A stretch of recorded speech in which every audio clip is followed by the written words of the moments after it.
Bismillahirrahmanirrahim. Assalamualaikum warahmatullahi wabarakatuh. Ini merupakan definisi bersosialisasi budaya positif bersama rekan sejawat saya di sekolah, yaitu di SD Negeri 1 Kecomberan, Kabupaten Cirebon.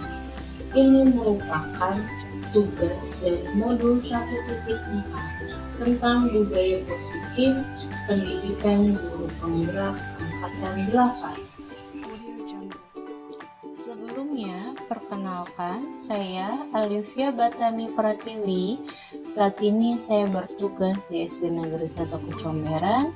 Saya merupakan calon guru penggerak angkatan 8 dari Kabupaten Cirebon. Ya, Assalamualaikum warahmatullahi wabarakatuh.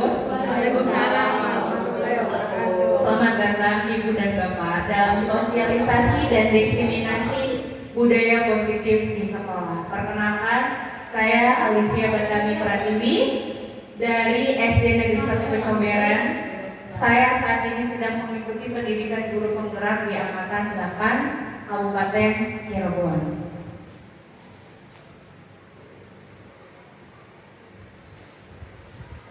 Ya, salam bahagia semuanya. Puji syukur kita haturkan kehadiran Allah Subhanahu wa Ta'ala karena berkat rahmatnya kita semua dapat berkumpul hari ini dalam acara sosialisasi diseminasi budaya positif. Sholawat serta salam kita curahkan kepada junjungan kita Nabi Muhammad SAW beserta keluarganya, sahabatnya, dan para pengikutnya. Semoga kita selalu mendapatkan syafaatnya hingga akhir zaman nanti. Amin ya robbal alamin. Yang terhormat Bapak Kepala Sekolah SD Negeri 1 Kecomberan, Bapak Dr. Andes Rifani. Yang terhormat Ibu dan Bapak Guru semuanya.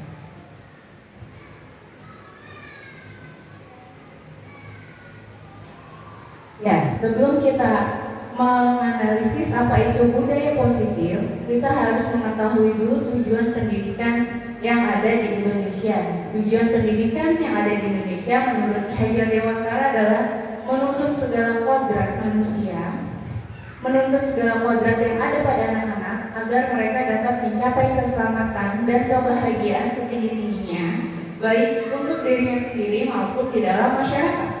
Nah, oleh sebab itu, kita sebagai pendidik harus dapat menuntun tumbuh atau hidupnya kekuatan kodrat yang ada pada anak-anak agar dapat memperbaiki tingkah lakunya, bukan wataknya, hidup dan tumbuh kekuatan pada anak-anak.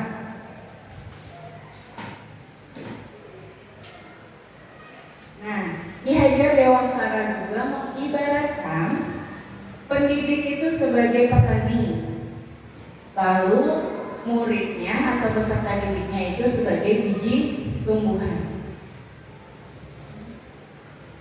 di mana seorang petani hanya dapat menyemai benihnya di ladang yang telah disediakan, lalu dia memberikan pupuk, dia memberikan air yang cukup dan mendapatkan sinar matahari, maka peserta didik tersebut akan menjadi tumbuh seorang murid yang berbahagia dan berprestasi. Namun beda halnya jika walaupun peserta didik tersebut atau biji jagung tersebut walaupun biji jagung tersebut adalah kualitas unggul, tapi petani tidak memberikan pupuk, tidak memberikan air, dan tidak mendapatkan cahaya matahari, maka peserta didik tersebut tidak akan bisa berkembang dengan maksimal seperti itu ya. Makanya tugas kita adalah menuntun, mendidik peserta didik kita menjadi murid-murid yang berkarakter Pancasila terutama. Selanjutnya budaya positif. Nah, budaya positif adalah nilai-nilai, keyakinan-keyakinan, dan kebiasaan-kebiasaan di sekolah yang berpihak pada murid, agar murid dapat berkembang menjadi pribadi yang mandiri, pribadi yang kritis, penuh hormat, dan bertanggung jawab. Sebagai guru yang baik, kita harus menerapkan budaya positif ini di dalam sekolah kita. Budaya positif itu memiliki banyak materi. Salah satunya yang bisa kita pelajari hari ini yaitu tentang disiplin positif. Yang kedua tentang pembuatan keyakinan kelas. Yang ketiga tentang kebutuhan dasar manusia. Yang keempat, motivasi penghargaan dan hukuman. Yang kelima, posisi kontrol guru. Dan yang keenam adalah segitiga restitusi.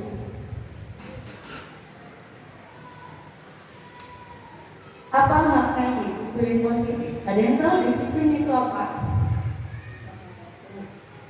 Ya, Bu Iski. Disiplin itu apa? Disiplin itu mentaati peraturan yang diberlakukan.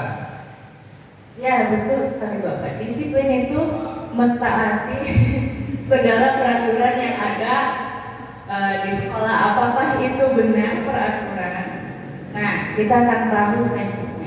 Disiplin itu berasal dari bahasa Latin. Namanya disiplina, artinya belajar. Disiplin itu seharusnya membuat orang menggali potensinya menuju tujuan dan apa yang dia hargai. Tapi sekarang disiplin ini sudah berbeda maknanya kalau di kita, yaitu sesuatu yang dilakukan seseorang pada orang lain untuk mendapatkan kepatuhan. Kecenderungan umum yaitu menghubungkan kata disiplin dengan ketidaknyamanan, bukan dengan apa yang kita hargai atau pencapaian suatu tujuan mulia.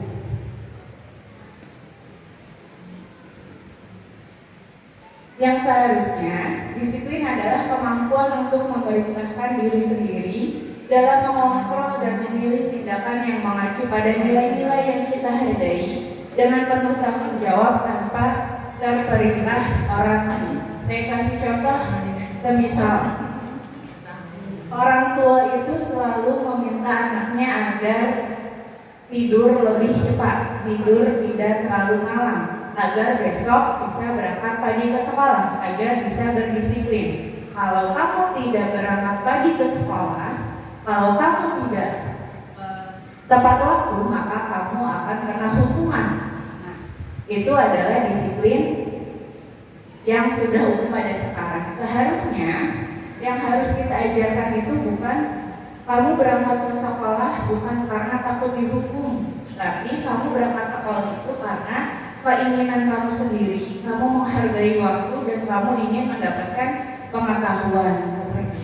Jadi jangan biasakan menakuti murid kita untuk sesuatu hal yang negatif, tapi bangunlah motivasi yang ada di dalam dirinya sendiri.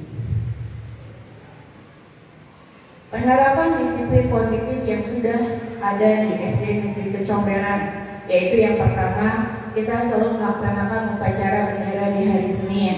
Yang kedua, kita selalu menerapkan kedisiplinan untuk berbaris sebelum jam pelajaran, sopan santun terhadap guru, lalu berdoa sebelum belajar, dan melaksanakan ibadah di hari Jumat seperti sholat duha, tausiah. Itu adalah merupakan contoh-contoh disiplin positif yang sudah melekat di SD Negeri 1 Kecomberan.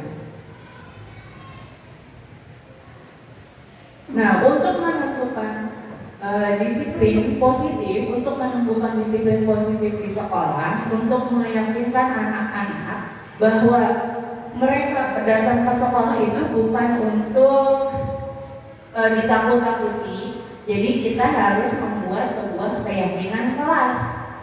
Nah, di awal tahun ajaran baru ini, apakah Bapak dan Ibu sudah membuat keyakinan kelas? Sudah belum? Mika sudah? Ya, sudah. Kenapa sih harus keyakinan kelas? Bukannya peraturan kelas. Kalau dari zaman dahulu itu sampai kita bikin banner itu namanya adalah peraturan sekolah atau peraturan kelas. Tapi kalau zaman sekarang, kata peraturan itu sudah tidak bisa dibenarkan lagi, karena peraturan adalah yang membuatnya orang lain dan yang disuruh melakukannya adalah orang lain. Contohnya, kepala sekolah membuat aturan-aturan yang harus dilaksanakan di sekolahnya. Silakan pergi. Terus yang melaksanakannya adalah murid-muridnya, yang membuat konsekuensinya kepala sekolah, dan yang akan dihukumnya adalah murid-muridnya. Makanya itu mulai sekarang kita harus menggantinya menjadi keyakinan kelas. Nah, keyakinan akan lebih memotivasi seseorang dari dalam diri mereka sendiri. Seseorang akan lebih bersemangat untuk menjalankan keyakinannya daripada hanya sekedar menuruti perintahnya.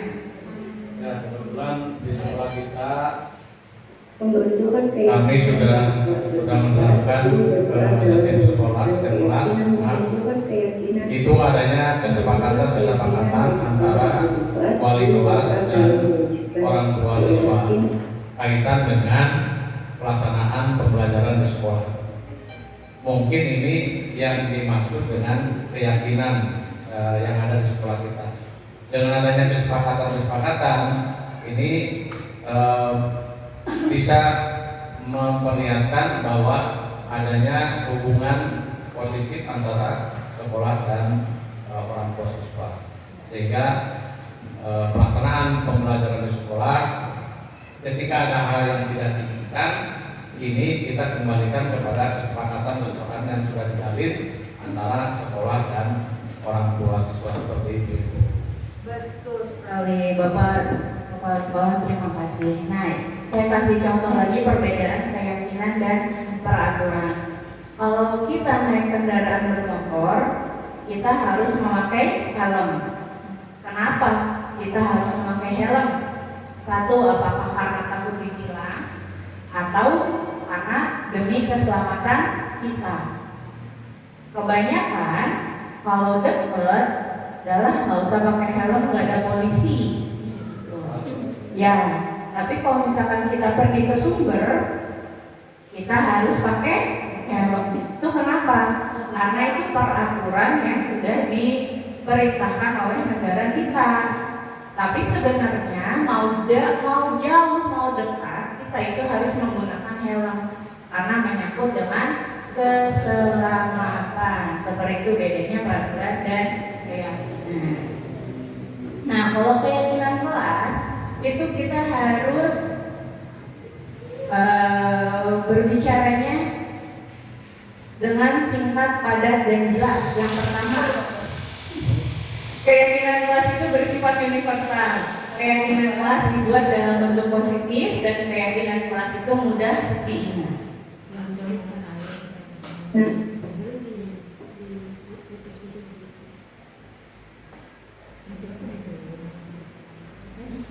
Pembentukan keyakinan di sekolah atau kelas, guru berperan dalam mewujudkan keyakinan bersama di sekolah ataupun di kelas melalui kesepakatan antara guru dan siswa. Keyakinan tersebut berupa pernyataan universal, dibentuk dalam bentuk positif dan mudah diingat, dipahami, dan diterapkan di sekolah. Nah, langkah-langkah membuat keyakinan kelas yaitu murid awalnya berdiskusi dulu tentang peraturan apa yang mereka ingin terapkan di kelasnya. Misalkan, Bu, nggak boleh mencontek.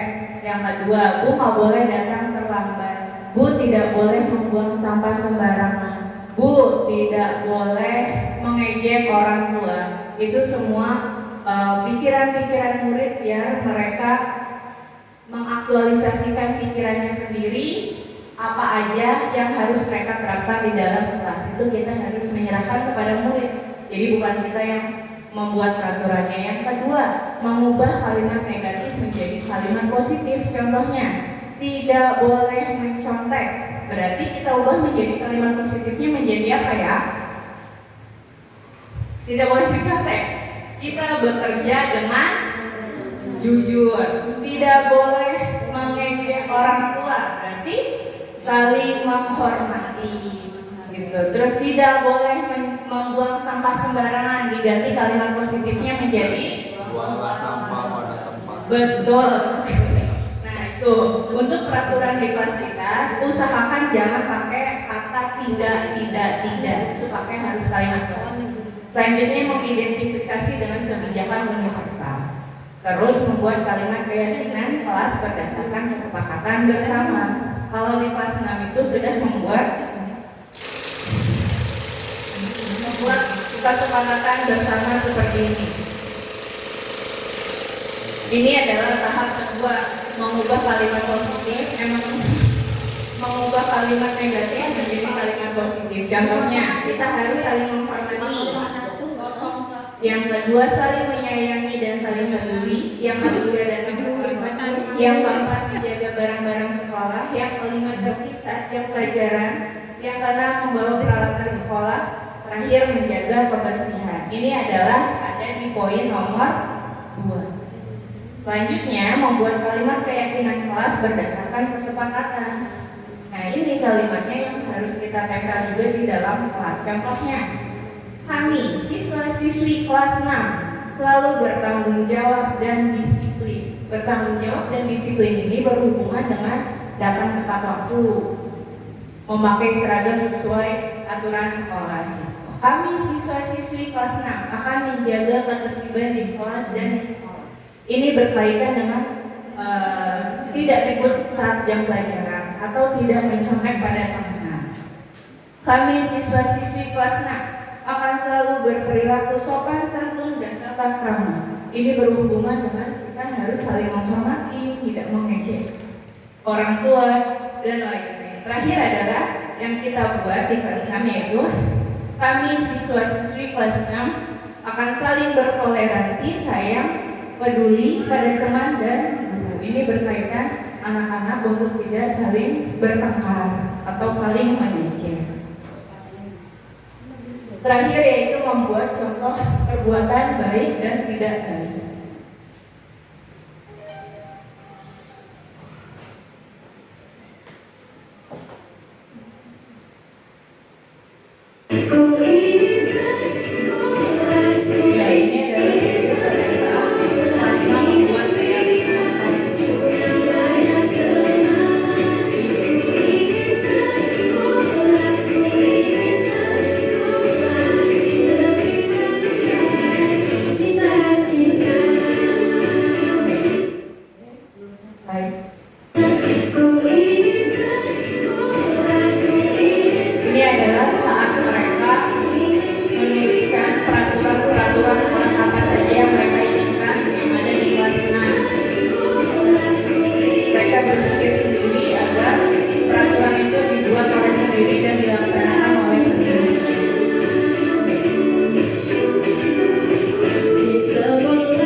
Ya, mereka itu sedang bekerja sama.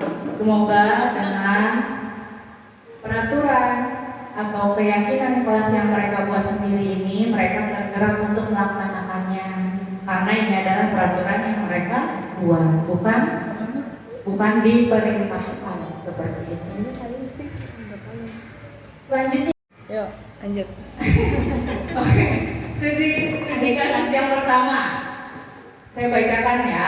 Ibu Alif, guru wali kelas 6 di SD Negeri 1 Kecomberan sedang kebingungan menghadapi salah satu ulah murid di kelasnya yang namanya Doni. Ada yang namanya Doni? Gak ada ya? Beberapa anak di kelas 6 telah datang padanya dan mengeluhkan Doni yang seringkali meminta bekal makan siang mereka dengan paksa. Jika Anda menghadapi situasi seperti Ibu Alif, apa yang akan Anda lakukan? Menurut Anda kira-kira apa alasan Doni melakukan hal itu? Ayo dijawab. Ya, boleh dibaca dulu. Jadi ada sekelompok anak yang mengadu kepada Ibu Alif. Ibu Alif, makanan saya suka diambilin sama Doni. Pertanyaannya, apa yang akan Anda lakukan? Ambil Doni, nanyain, nasehatin sedikit, tuh nasehatin dulu. Jadi kebanyakan. Kamu pesan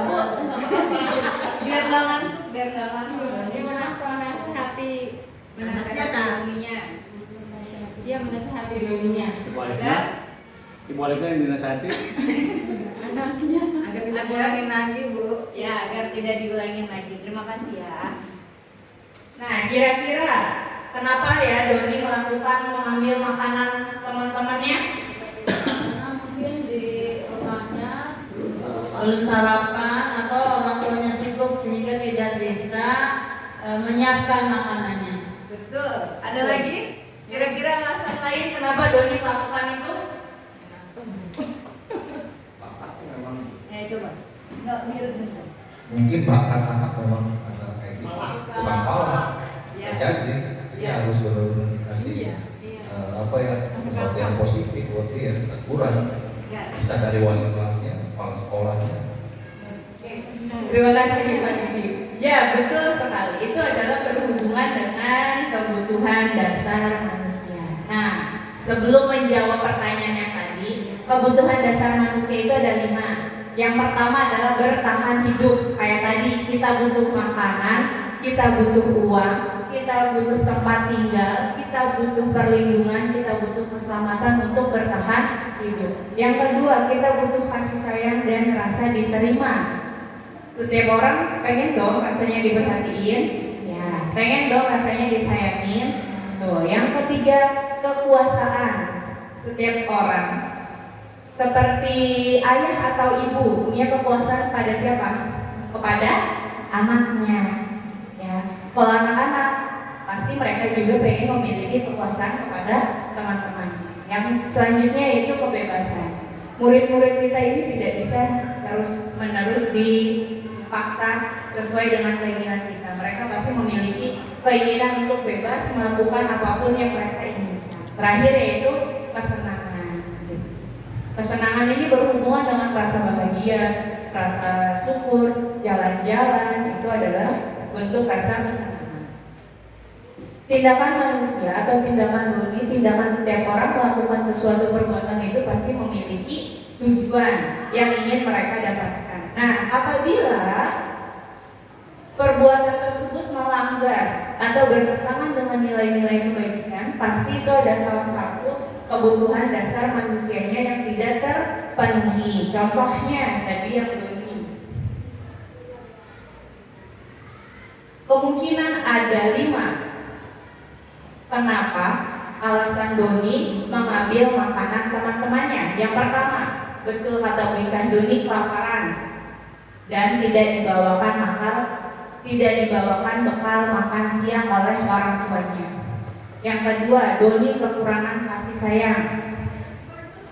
Jadi Doni senang ketika diperhatikan teman-temannya. Ketika diambil makanannya, pasti teman-temannya nggak mungkin diam aja kan? Pasti, ih Doni, kayak gitu. Mereka mencari perhatian pada teman-temannya. Yang keempat adalah power, betul kata Pak Didi tadi. Doni merasa dia hebat, bisa mengendalikan teman-temannya. Jadi bertindak sesuka hati dia. Yang keempat kemungkinan yaitu Doni kekurangan kebebasan. Doni merasa bosan dengan bekal makanan yang diberikan oleh ibunya yang itu saja dan ingin mencoba bekal makanan temannya. Yang terakhir adalah Doni mencari kesenangan. Doni hanya iseng saja dan menikmati ekspresi teman-temannya ketika dijahili. Itu adalah tentang 5 kebutuhan dasar manusia. Jadi ketika ada anak yang berbuat sesuatu yang melanggar peraturan, kita harus bisa tentukan dulu apa penyebabnya. Seperti itu. Pasti ada alasannya, pasti ada tujuannya. Tidak mungkin sekonyong-konyong dia berbuat seperti itu. Selanjutnya yaitu adalah posisi kontrol seorang guru. Yang ketiga yaitu posisi kontrol sebagai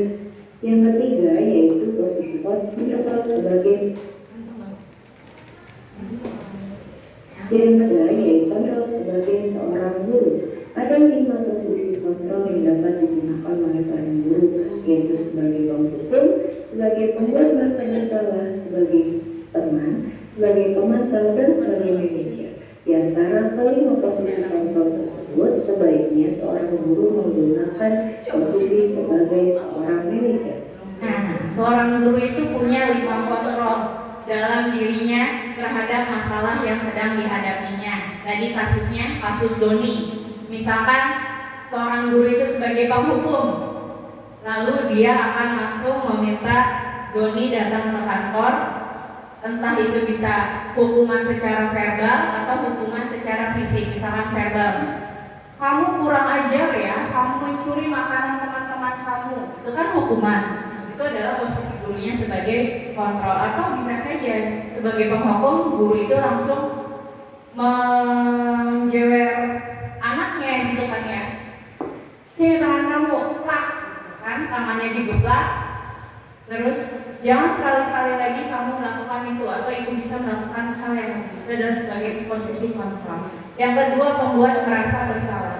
Nah, membuat merasa bersalah ini misalkan Doni, ibunya malu diomongin sama orang, kok kamu kayak gitu, kok kamu bertindak seperti itu. Itu adalah usaha seorang guru agar Doninya merasa bersalah pada gurunya.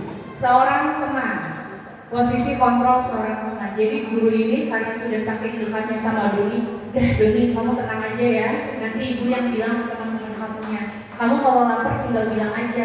Jadi dia seolah-olah menutupi kesalahan si Doni tersebut. Bukan terakhir, yang selanjutnya ada pemantau. Pemantau ini berdasarkan kesepakatan yang telah dilakukan. Doni, contohnya, Doni kamu ingat peraturan atau keyakinan yang telah kita buat di kelas? Ya Bu, yaitu menjaga barang sendiri dan orang lain contohnya. Terus kalau kamu berbuat mencuri makanan teman kamu, apa yang akan terjadi? Ya Bu, saya dihukum lari keliling lapangan. Seperti itu. Terakhir adalah manajer. Nah, manajer ini adalah sikap seorang guru yang paling baik daripada keempat ini. Jadi dia tidak akan langsung menjudge, tidak akan langsung menghukum, tidak akan langsung menyalahkan si Doni, tapi dia akan mencari tahu dulu penyebabnya. Dia akan menyelesaikan masalahnya dengan baik-baik. Kira-kira Bapak dan Ibu guru di sini sudah menerapkan posisi kontrol yang mana ketika menghadapi masalah seorang murid tadi nih? Sesuai masalahnya. Ya, gimana Bu Isti? Sesuai masalahnya. Coba. Sesuai dengan masalah yang dihadapi. Contohnya misalkan, Pertama saya ada kelas bawah. ya, Ya saya itu jadi teman. oke, Ya soalnya kita ngerangkul kan. iya, kamu merangkul. Jadi minjem, usir-usir apa sini ayo bilang gimana. Jadi tidak, kalau di kelas bawah untuk posisi 1, 2 itu lainnya kurang. Dari 3 ke 5. Ya, coba Ibu dia posisi kontrolnya. Hampir mirip sama kayak Misti, soalnya kan saya kelas rendah juga ya Bu, tapi saya lebih dominannya ke pantau dulu. Kalau sudah dipantau, ini tegur ya Bu.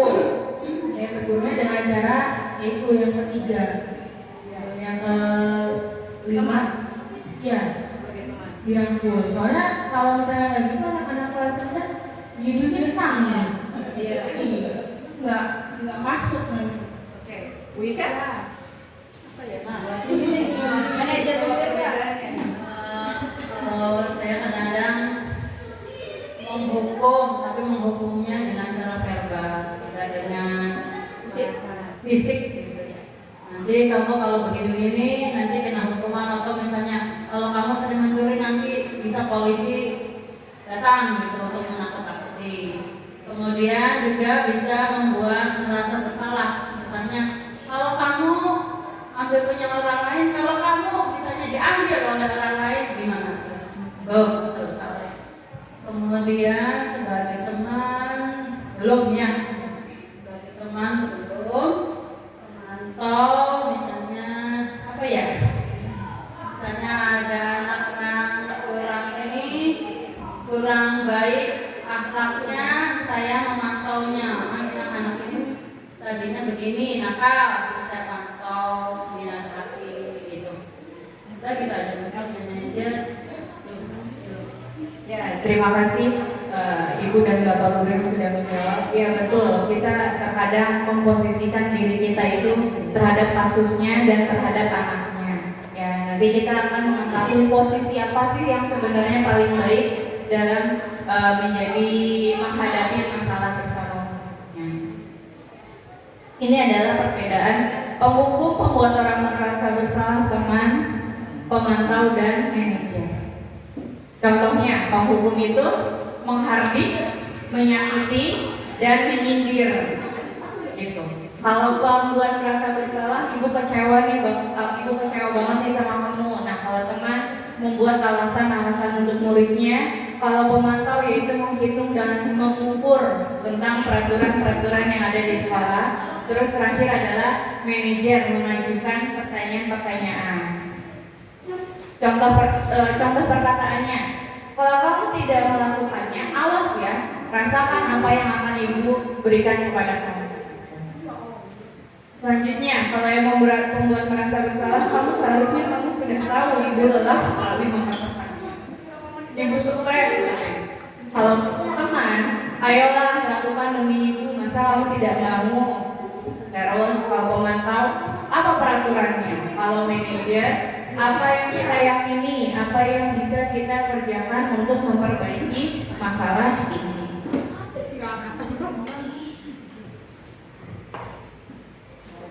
Nah, motivasi yang ideal yaitu adalah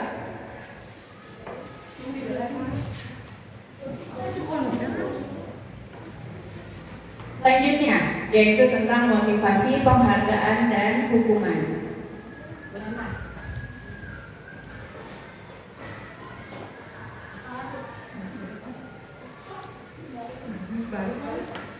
Ada pertanyaan pemandu. Sebagai seorang guru, saat Anda hadir mengajar di kelas tepat waktu, motivasi apa yang mendasari tindakan Anda? 1. Karena tidak ingin ditegur oleh kepala sekolah. 2. Ingin mendapatkan pujian dari kepala sekolah dan mendapatkan penghargaan sebagai guru berprestasi. Atau yang ketiga, ingin menghargai diri sendiri sebagai teladan bagi murid-muridnya. 3. Yang keberapa Bapak? 3. Yang ketiga, benar. Ini adalah sebenarnya materi ini juga sebagai Jati diri. sebagai sentilan buat saya sendiri ya, karena datangnya masih mepet-mepet waktu. Jadi mungkin kedepannya setelah mempelajari ini saya bisa memperbaiki waktu untuk lebih disiplin waktu, meskipun saya datang belnya bunyi. Itu kan tepat waktu ya Pak? Ya tepat. Jadi ketika datang dia itu sedang mencet-mencetin bel, kok gak nyala-nyala ya Pak?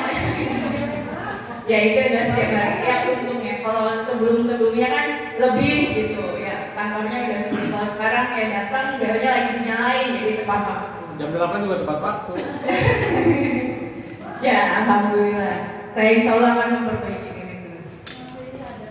Nah, teori motivasi perilaku manusia, yaitu yang pertama,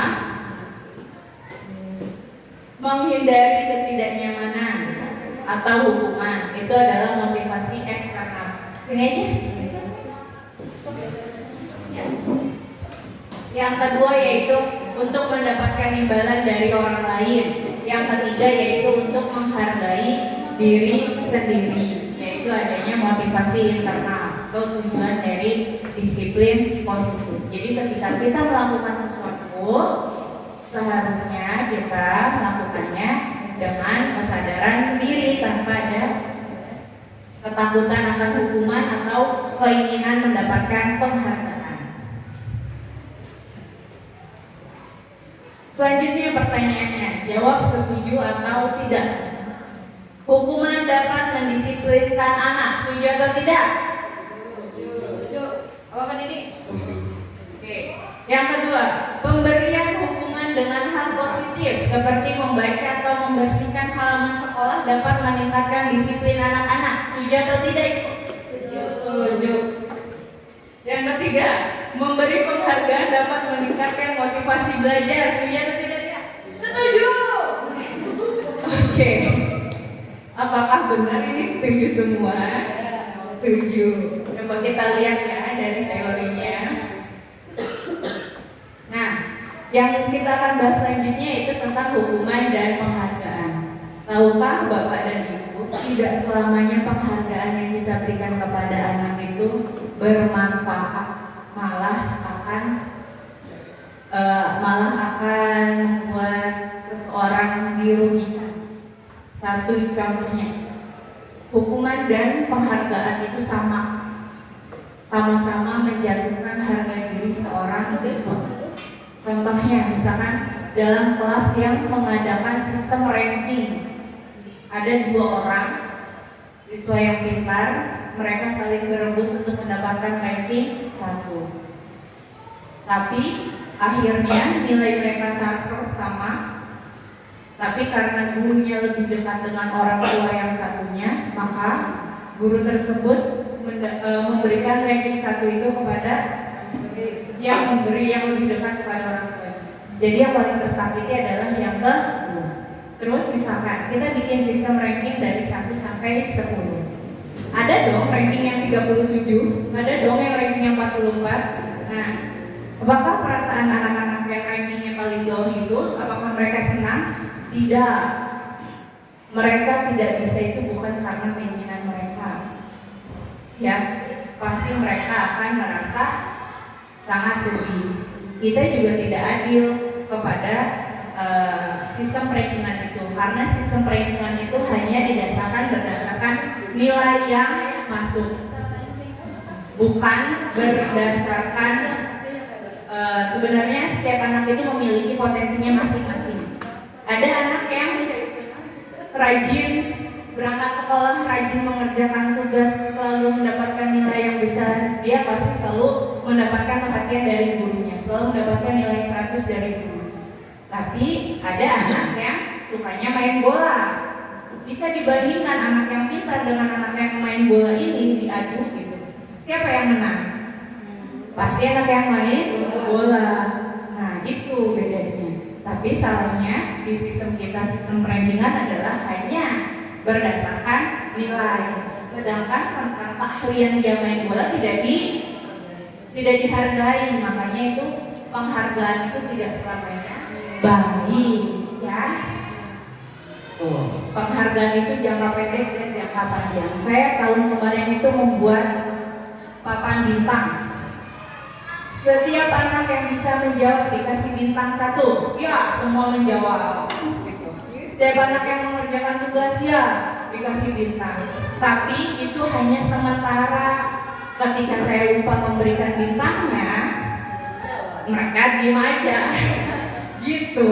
Nah, itu adalah sistem jangka pendek dan jangka panjang. Itu penghargaan menghukum seperti yang tadi sudah dijelaskan, penghargaan mengurangi kecepatan, penghargaan tidak efektif, dan penghargaan bisa merusak hubungan. Seharusnya kayak gimana? Kita dalam memberikan penghargaan kepada anak-anak kita. Yang pertama, kita harus beri pengakuan secara khusus dan pribadi. Jika ada anak yang pintar, kan kalau di hukuman kita sebenarnya nggak boleh ya menghukum di depan anak-anak ya. Misalkan ada anak yang misalkan terlambat sekolah, terlambat datang ke kelas, dia baru datang, teman-temannya udah pada duduk, lalu gurunya nyuruh dia di depan kelas. Itu sebenarnya tidak boleh ya, karena dia dihukum oleh tatapan sama teman-temannya. Sama dengan penghargaan juga kalau bisa itu secara pribadi. Kamu hebat ya, jadi kamu kerjanya sudah sampai selesai. Kamu hebat ya, gambar kamu bagus sekali, nanti ibu ikutkan kamu lomba ya. Yang kedua, penghargaan kepada semua murid. Nah, ini yang disebutkan tadi tidak berdasarkan sistem ranking kalau bisa. Jadi misalkan murid si A, kamu pintar dalam akademik, kasih piagam. Murid yang B, kamu pintar dalam main sepak bola, kamu murah senyum, kamu sering berbagi, terus kamu suka membantu. Itu dikasih penghargaan setiap muridnya agar semuanya bisa tergerak motivasinya. Terus harus konsisten. Dan terakhir adalah fokus pada proses, bukan pada nilai suatu barang dari penghargaan tersebut.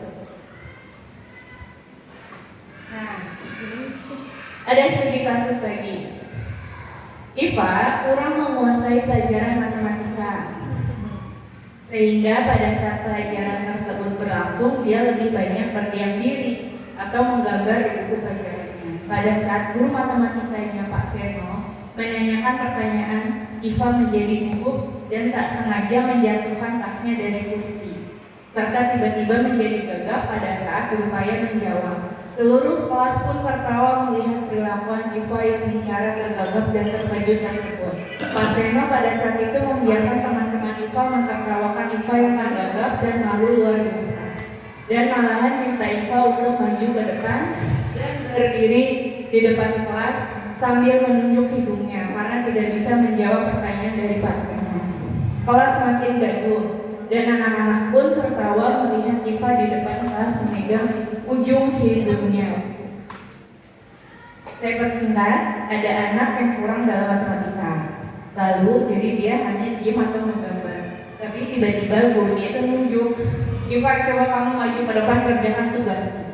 Iva kaget, maju ke depan, dia tidak bisa. Teman-temannya menertawakan. Karena tidak bisa, Pak Guru menyuruh Iva berdiri di depan kelas. Pertanyaannya, apakah Anda setuju dengan tindakan Pak Seno terhadap Iva? Setuju tidak? Emang setuju tidak, Mas? Tidak. Kenapa tidak setuju? Ayo, kenapa tidak setuju? Tidak mau jawab. Karena memalukan anak di depan semua teman-temannya, sehingga dia malu. Ya, betul. Membuat Iva down gitu ya. Yang kedua, menurut Anda tindakan Pak Seno terhadap Iva adalah sebuah hukuman atau konsekuensi? Hukuman atau konsekuensi? Hukuman dan konsekuensi bedanya. Kalau hukuman itu kita secara langsung, tadi bisa secara verbal atau secara fisik. Nah, kalau konsekuensi itu berdasarkan keyakinan yang sudah kita buat. Misalkan, jika kamu tidak mengerjakan PR, kamu maka mengerjakan PR-nya di luar kelas. Itu adalah konsekuensi. Nah, yang dilakukan oleh Pak siapa ini? Pak Seno itu hukuman atau konsekuensi? Hukuman ya, hukuman karena dia secara tiba-tiba langsung menunjuk Iva dan menghukum Iva di depan. Nah, ini adalah perbedaan hukuman, konsekuensi, dan restitusi. Kalau hukuman itu pasti hal yang menyakitkan terjadi. Yang konsekuensi itu sesuatu hal yang terjadi. Kalau restitusi itu adalah merupakan sebuah pilihan. Sekarang kita jawab ya, Bu. Mencatat 100 kali di dalam buku kalimat. Saya tidak akan terlambat lagi karena terlambat sekolah. Ini hukuman atau konsekuensi? Konsekuensi memang. Itu jawaban Bapak. Bapak jadi. Yo, ini apa? Yang pertama mencatat 100 kali di dalam buku kalimat. Saya tidak akan terlambat lagi. Hukuman atau konsekuensi? Hukuman.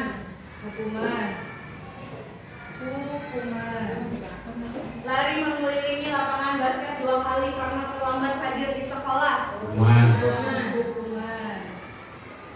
Murid diminta untuk push up 15 kali karena tidak menggunakan masker. Hukuman fisik.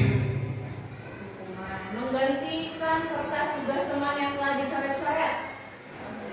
Jadi dia coret-coret temannya, terus dia minta diganti. Itu hukuman konsekuensi. Terus membersihkan tumpahan air di meja tulis karena tersenggol pada saat belajar. Konsekuensi. Murid disuruh untuk mengenakan sepatu seharian di sekolah karena tidak mengenakan sepatu hitam. Hukuman atau konsekuensi? Lari mengelilingi lapangan basket 2 kali karena terlambat 10 menit untuk pelajaran PJOK. Hukuman. Coba kita cek ya, jawabannya benar tidak. Ya, nomor 1 adalah hukuman. Menulis 100 kali di dalam buku kalimat. Terus yang kedua, mengelilingi lapangan basket proses juga benar hukuman. Ini yang ketiga berhak juga hukuman. Konsekuensi benar, konsekuensi benar, konsekuensi benar. Ini salah nih, kenapa coba? Ada yang tahu? Ya, betul. Itu adalah termasuk pelajaran PJ olahraga. Karena pada saat pelajaran olahraga pasti anak-anak disuruh lari dong. Ya. Gitu. Jadi sah-sah saja ketika anak disuruh lari ketika pelajaran olahraga. Selanjutnya ya, segitiga restitusi. Nanti saya hapus dulu sebentar. Oh, yang ini bukan. Bu. Yang kedua tuh, yang kedua. Yang pakai tangan.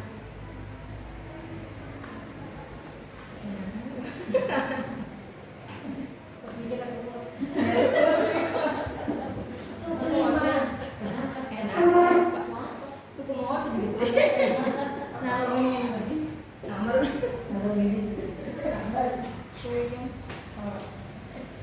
Oke, selanjutnya yaitu adalah segitiga restitusi. Apa itu restitusi? Tadi kan kita sudah membahas tentang hukuman, konsekuensi, dan restitusi.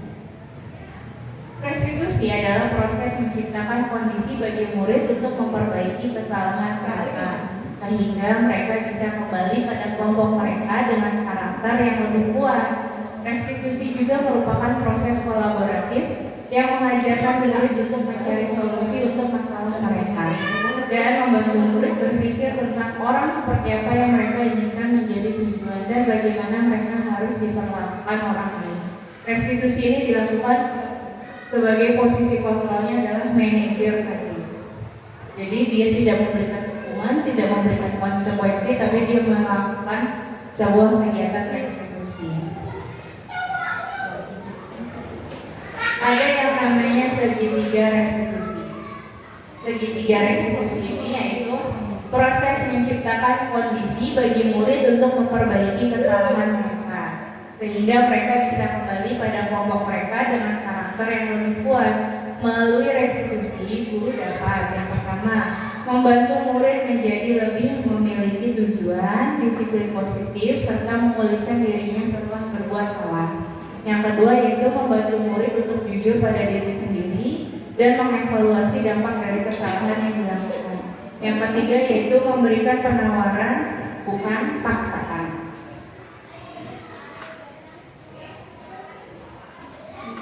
Tahapan dari segitiga restitusi yaitu yang pertama ada menstabilkan identitas. Artinya mengubah identitas anak dari orang yang gagal karena melakukan kesalahan menjadi orang yang sukses. Yang kedua yaitu validasi tindakan yang salah. Memahami kebutuhan dasar apa yang mendasari sebuah tindakan, maka kita akan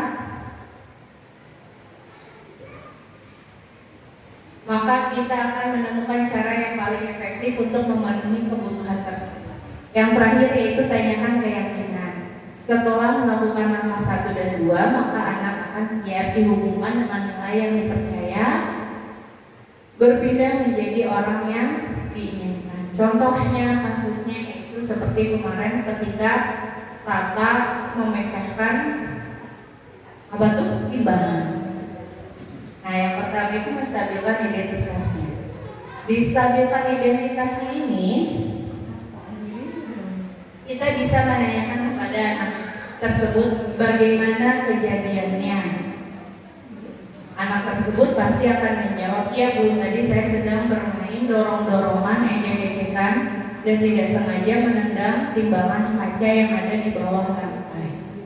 Di menstabilkan identitas ini, seorang guru bisa mengatakan, "Ya, Tata, tidak apa-apa. Semua orang itu pasti pernah berbuat salah. Bukan kamu saja yang berbuat salah." Di sini untuk menstabilkan identitas adalah untuk menenangkan dirinya agar dia tidak panik atau ketakutan karena yang dilakukannya Tata kemarin adalah hal yang ketidaksengajaan. Yang kedua yaitu menanyakan validasi kebutuhan. Kamu tentu punya alasan mengapa melakukan itu. Lalu Tata menjawab, "Ya Bu, saya melakukan kejar-kejaran adalah karena teman saya duluan yang mengejek saya. Itu adalah alasan kata. Apakah ada cara yang lebih efektif agar mendapatkan kebutuhan? Ya Bu, saya seharusnya tidak melakukan kejar-kejaran di dalam. Yang ketiga, yaitu menanyakan keyakinan. Kita bisa menanyakan keyakinan kepada kakak. Kakak, keyakinan atau kesepakatan kelas apa yang sudah kita buat? Yang kamu ketahui, ya kita harus saling menjaga, saling menghormati, dan saling menjaga barang satu sama lain. Karena kakak sudah tahu keyakinan atau kesepakatan kelas yang sudah dibuat, maka guru selanjutnya bisa menanyakan solusi dari masalah tersebut. Jadi sekarang karena sudah kejadian, kamu juga sudah mengakui dan mengetahui kesalahan yang dibuat, apa yang akan kamu berikan untuk solusinya? Yaitu solusinya adalah mengganti barang timbangan kaca tersebut. Gitu.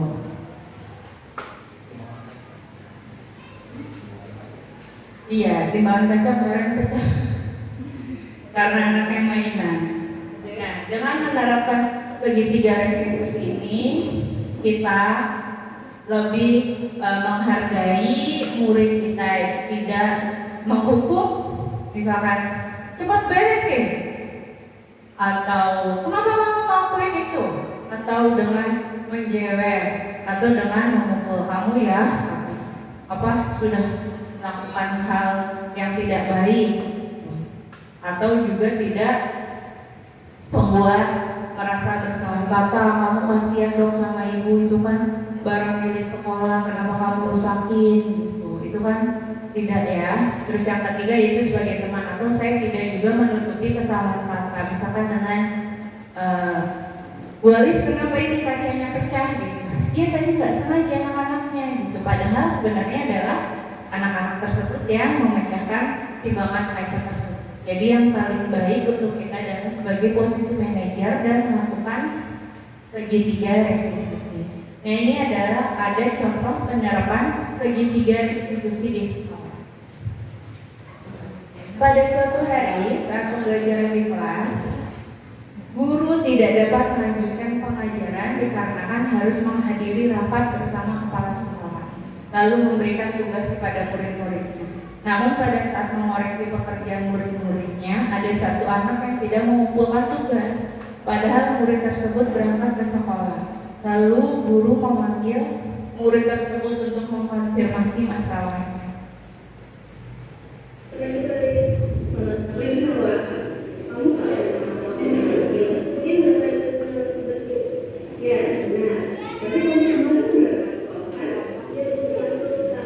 Karisa, sama.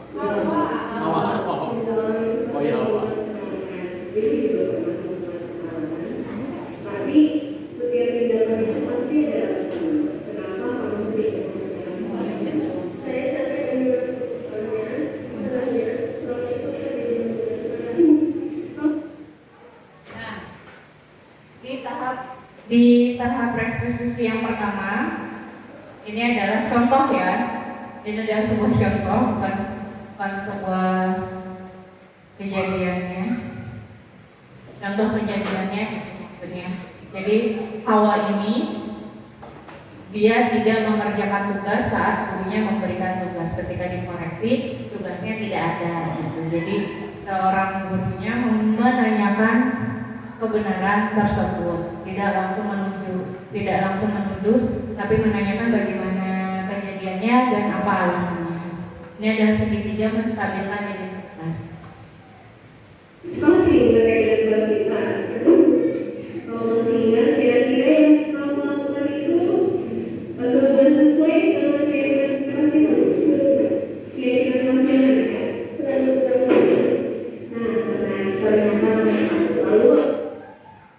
Nah, yang kedua yaitu gurunya menanyakan tentang keyakinan kelas. Dia tidak menyalahkan langsung, tapi dia menanyakan kembali keyakinan yang sudah dibuat di kelasnya. kamu punya solusi masalah ini, saya tidak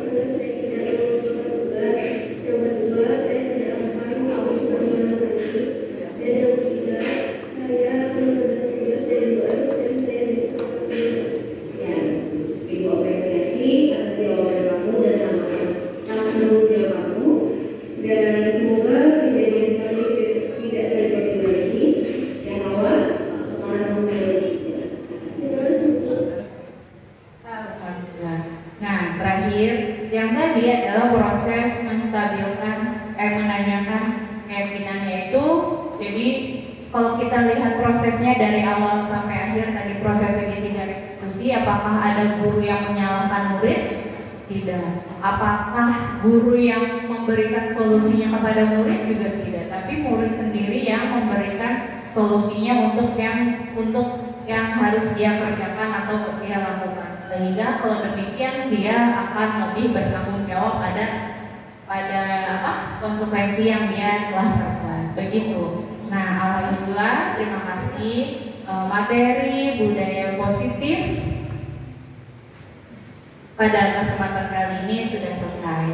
Saya ulangi lagi, yang pertama tadi kita sudah mengetahui disiplin positif, yang kedua itu tentang pembuatan keyakinan kelas, yang ketiga kebutuhan dasar manusia, yang keempat motivasi perilaku, yang kelima adalah hukuman, konsekuensi, dan restitusi. Terakhir adalah penerapan segitiga restitusi. Semoga pemaparan materi hari ini dapat memberikan manfaat untuk kita semua dan bisa kita terapkan di sekolah, sehingga mewujudkan sekolah yang memiliki menerapkan budaya positifnya untuk mengembangkan anak-anak murid kita menjadi lebih bertanggung jawab. Seperti itu ya Ibu. Ada yang ingin ditanyakan? Tidak ada. Terakhir saya mengucapkan terima kasih atas perhatiannya dan kedatangannya.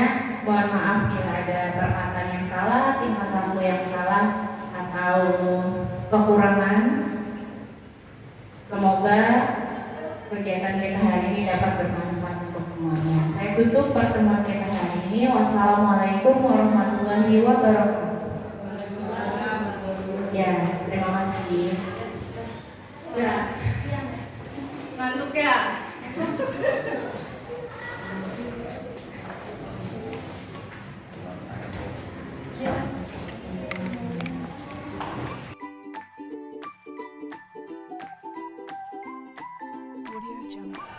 Saya teman sejawat dari Ibu Alifia. Dengan materi apa yang sudah diberikan oleh beliau, alhamdulillah sosialisasi dan budaya positif sudah berjalan dengan baik. Baik ilmu dan pengetahuan baru yang sudah saya dapatkan. Seperti pertama, kita harus membuat kesepakatan dengan siswa, bukan hanya peraturan. Selanjutnya, saat menghadapi anak yang bermasalah, kita harus menghadapi dengan baik menggunakan segitiga restitusi. Dan yang ketiga, jangan beri hukuman kepada siswa secara fisik maupun verbal. Kembalikan lagi lah masalah tersebut kepada sang anak. Misalnya, ada apa dengan diri kamu? Mengapa kamu melakukan ini? Gimana bila itu terjadi pada diri kamu? Kamu tahu akibat dari perbuatan kamu?